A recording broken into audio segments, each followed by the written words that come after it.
Hi everyone, I'm Cel. I'm Cassie. Welcome to Mists of Tirna Scithe, a returning dungeon from Shadowlands. This is a part of a series of dungeon guides we're releasing in preparation for The War Within. Our guides are heavily focused on the mechanics for normal, heroic, and mythic 0 difficulty.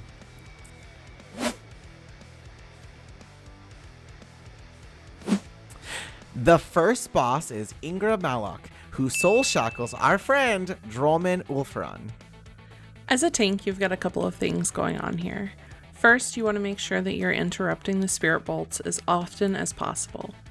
You want to keep them tanked together, and the only way to keep Ingra moving is to interrupt the cast.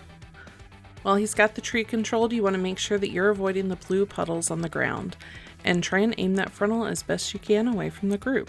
Everyone has to avoid the puddles and the frontal cone. A good tip here is to save Hero or Bloodlust for the second phase, when you see the big tree channeling on the boss. This is your burn phase. This is where DPS, you want to pop all your big 3-minute and 2-minute cooldowns. If you don't kill them on the first go around, the tree comes back, and it's just a rinse and repeat. This is a good place for healers to do uninterrupted damage as well, so get to smiting! Don't forget, Repulsive Visage, this is the fear that happens. Shamans, you are a godsend here. You can use your Tremor Totem to break the fears. Everybody else, make sure you're spread out and pop a defensive before the fear goes off so you're not running through all the blue puddles. Or the human racial is lovely for this. I'm not sure about undead, but undead racial may work as well. Otherwise, pop a defensive and try to stay away from the blue puddles. Healers, you want to be prepared to have all of your group and your team topped up before the Visage goes off as much as possible. They will take ticking damage as they're feared. And now you've made it past the first boss. Grats! Don't forget, druids and herbalists, make sure to grab that checkpoint. Now you're up against Myth's Caller. Tanks, above all else, you just need to remember to interrupt Patty Cake. You're the only one who can, and if you don't, you're going to get disoriented. When you're disoriented, you may be living, but you'll likely get one of your DPS killed.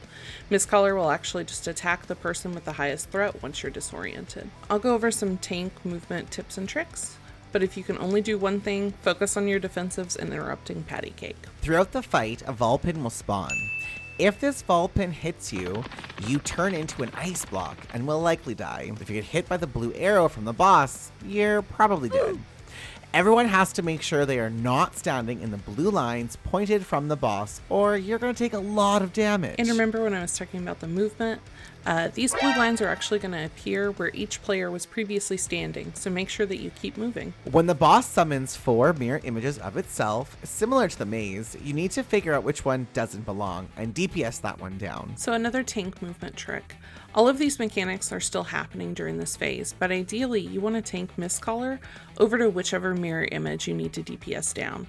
That just helps you contribute as well as everyone else getting that AoE. Healers, during the mirror image phase, this is when the most of the damage is going to happen. So save some cooldowns here because you want to make sure you're keeping your team alive. Spot healing be really, really important. You also have time to hard cast if you need to, as long as the Vulpin's not going to hit you. Take it slow and just remember you have to use your defensives and kick Patty Cake.